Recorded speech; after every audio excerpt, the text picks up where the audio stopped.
네, 안녕하십니까, 강스타입니다. 오늘은 아무도 알려주지 않는 부자가 되는 3가지 방법에 대해 이야기를 해보겠습니다. 이 3가지 방법을 통해서 여러분도 부자가 되시길 진심으로 기원합니다. 여러분, 혹시 이 광고 기억나시나요? 여러분 모두 부자 되세요.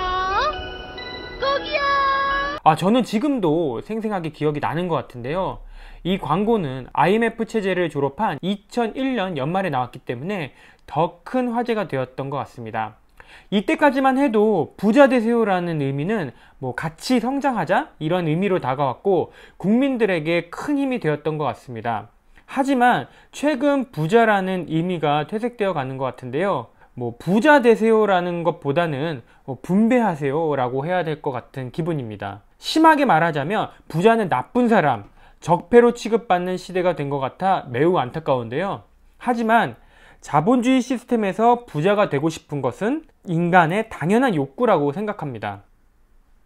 그렇게 우리는 부자가 되고 싶은데 왜 우리는 가난한 걸까요? 그 이유는 바로 우리는 살면서 부자가 되는 방법을 배워본 적이 없기 때문입니다. 초등학교 6년, 중학교 3년, 고등학교 3년, 대학교 4년, 총 16년간의 교육을 받으면서 우리는 부자가 되는 교육보다는 시스템에 순응하는 교육을 배웠습니다.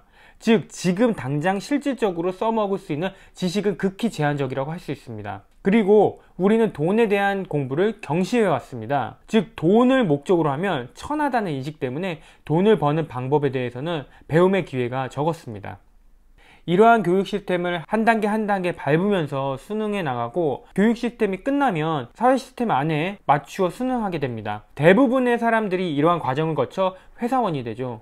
근데 대부분의 사람들이 되는 이 회사원의 삶, 과연 어떨까요? 제가 대충 회사원이 벌 수 있는 수익을 한번 정리를 해봤습니다.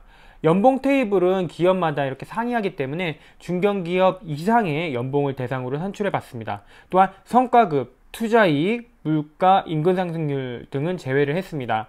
28살에 입사를 한다는 가정하에 사원, 대리, 과장, 차장, 부장을 거쳐 임원까지 간다는 가정을 해봤습니다. 매우 좋은 케이스라고 할 수 있는데요. 최종적으로 약 27년 정도 회사에 몸을 바치게 되는데 비용, 세금 등을 제외했을 때 순이익이 10억 벌기가 어렵습니다. 이것이 현실입니다. 그렇다면 회사원의 하루의 일과는 어떨까요? 아침에 일어나서 8시까지 회사에 출근하게 됩니다. 그 후 열심히 8시간 동안 근무를 하고 점심시간 포함해서 9시간을 회사에서 보내게 되죠.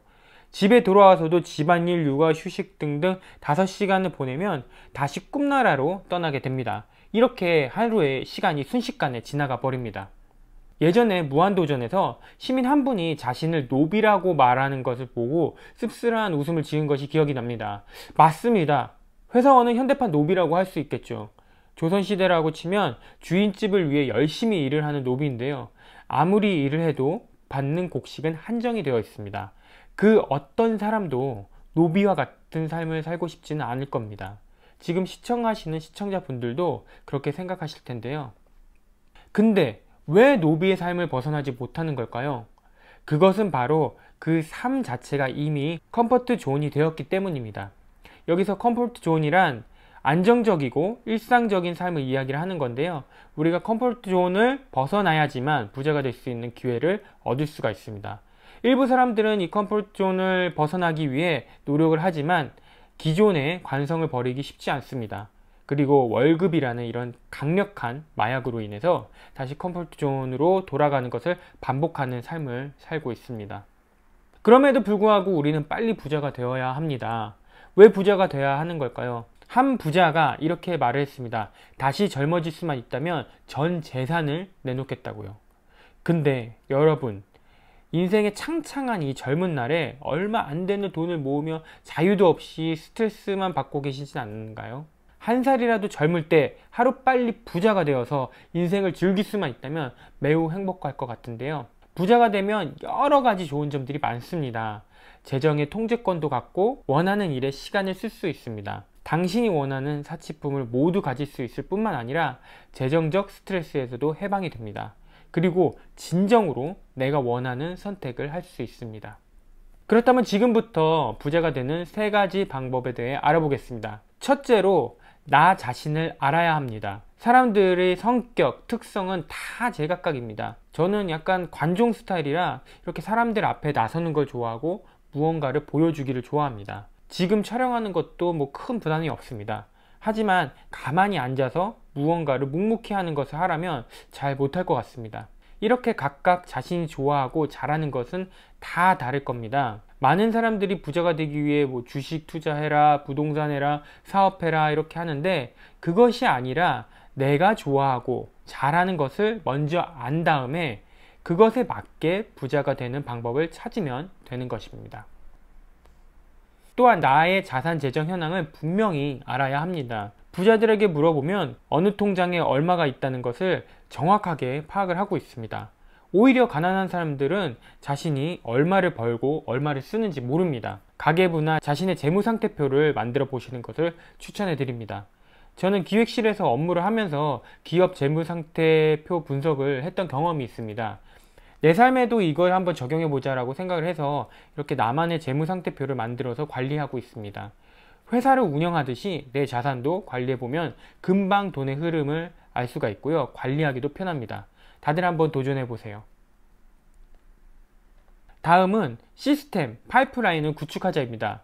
부자 관련 서적을 보면 이 시스템 구축에 관련된 내용이 자세하게 나와 있는데요. 부의 추월차선이라는 책에서 나왔던 내용을 한번 말씀드리도록 하겠습니다.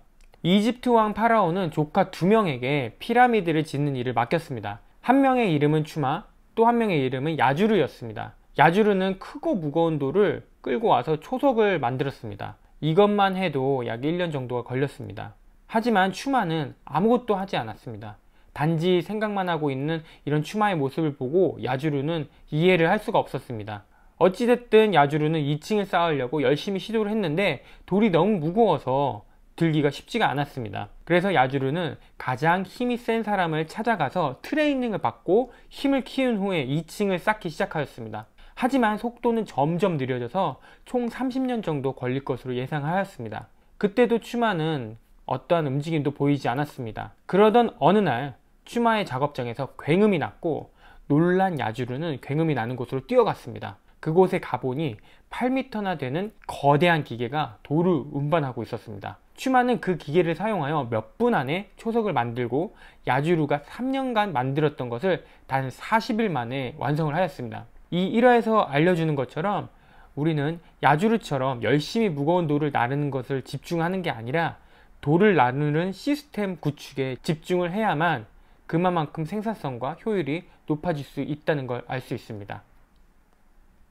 부의 추월차선이란 이 책에서는 그 시스템을 만드는 사업을 5가지로 정리를 하고 있습니다.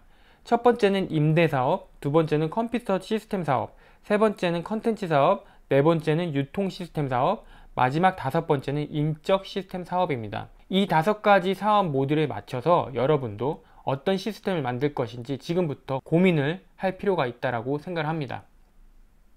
마지막으로 바로 실행하자입니다. 실행력은 부자의 방으로 들어가기 위한 마지막 열쇠입니다. 수많은 경제학자, 부동산 전문가들은 미래를 전망을 합니다. 그렇게 미래를 전망하는 사람들이 모두 부자인가요? 아닙니다. 직접 해보지도 않고 말만 번지르르 하게 하는 사람들은 절대 부자가 될 수 없습니다. 제가 존경하는 인물 중에 한 분은 정주영 회장님입니다.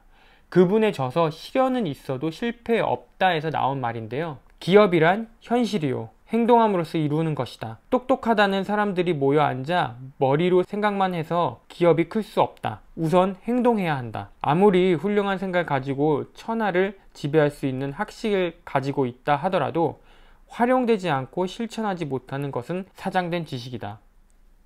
그분의 많은 일화 중에 하나만 소개를 시켜드리겠습니다. 그 5만 분지 지도, 그 다음에는 그 조선소 지켰던 백사장 사진, 그걸 들고 가서 당신이 배를 사주면 사줬다는 증명을 가지고 영국 정부의 승인을 받아서 영국 정부에서 차관을 얻어서 기계를 뭐 사드리고 그래서 여기다 조선소지에서 4배를 만들 테니까 사라 이런 얘기죠. 정주영 회장은 1971년 9월 차관을 얻기 위해서 영국 버클레이 은행을 방문하였다가 거절을 당했습니다. 그래서 영향력을 행사할 수 있는 인물인 선박 컨설턴트 회사 애플도어의 롱 바텀 회장을 찾아갔습니다. 그러나 롱바텀 회장 역시 고개를 저으면서 상환 능력도 성장 잠재력도 의심스럽다라는 이유로 거절하였습니다. 이때 정 회장은 500원짜리 지폐를 꺼내 보였습니다. 그 지폐에는 이렇게 거북선이 그려져 있는데요. 그때 한 얘기는 이 돈의 거북선은 연극보다 300년 앞선 1500년대에 만든 철갑선입니다. 앞선 기술은 갖고 있지만 우리가 그것을 만들 만한 여건이 갖춰지지 않았기 때문에 그것만 맞춰지면 다 만들 수 있다라는 자신감을 표현을 한 것이었습니다. 롱바텀 회장은 그 얘기를 듣고 추천서를 써줘서 바클레이는 차관을 제공하기로 했지만 여전히 넘어야 될 산이 있었습니다. 영국 정부가 차관에 대한 보증이 필요하였고 선박을 구매할 선주가 있다는 증명이 필요했습니다. 그 이후 정 회장은 바로 다음 행동에 들어갔습니다. 황량한 바닷가 미포만 백사장 사진을 들고 배를 팔러 다닌 것입니다. 그리스 거물 해운업자 리바누스를 만나서 26톤짜리 배 2척을 드디어 주문을 받게 됩니다. 이렇게 거짓말 같았던 일들은 바로 강력한 실행력에서부터 나오게 된 것입니다. 여러분들도 이런 강력한 실행력이 있다면 지금 생각하시는 것들을 바로바로 실행할 수가 있습니다. 꿈이라고 생각했던 일들이 꿈이 아니라 현실로 다가오는 것입니다. 그럼 지금까지 말씀드린 내용을 정리를 해보겠습니다. 부자가 되기 위한 3가지 방법은 첫째, 나 자신을 알자. 둘째, 시스템을 구축하자. 그리고 마지막 3번째, 바로 실행하자라는 것입니다. 이 3가지가 당신을 부자의 길로 안내할 것입니다. 어떻게 좀 도움이 되셨나요? 도움이 되셨다면 좋아요와 구독 그리고 알람 설정까지 부탁드리겠습니다. 그럼 지금까지 강스타였습니다.